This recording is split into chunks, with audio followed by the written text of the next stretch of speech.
అందరికీ సరస్వతీదేవి అనుగ్రహం చాలా ముఖ్యం. మా పిల్లలకి బాగా చదువు రావాలండి, ఏం చేయాలో చెప్పండి అని అడుగుతూ ఉంటారు.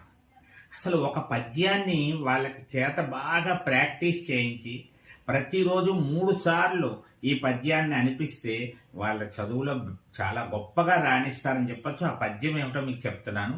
శారద నీరదేందు గణసార పటీర మరాల మల్లికాహార తుషార ఫేన రజతాచలకాశ పణీశ కుంద మందార సుధాపయోధి సిత తామర సామర వాహిని శుభాకారత నొప్పు నిన్ను మదిగానగ నెన్నడు గల్గు భారతి. ఈ పద్యాన్ని ఒక 5-6 రోజులు కష్టపడి పిల్లల చేత ప్రాక్టీస్ చేయించండి. చేయించిన తర్వాత ప్రతిరోజు ఉదయం, మధ్యాహ్నం, రాత్రి పడుకునేటప్పుడు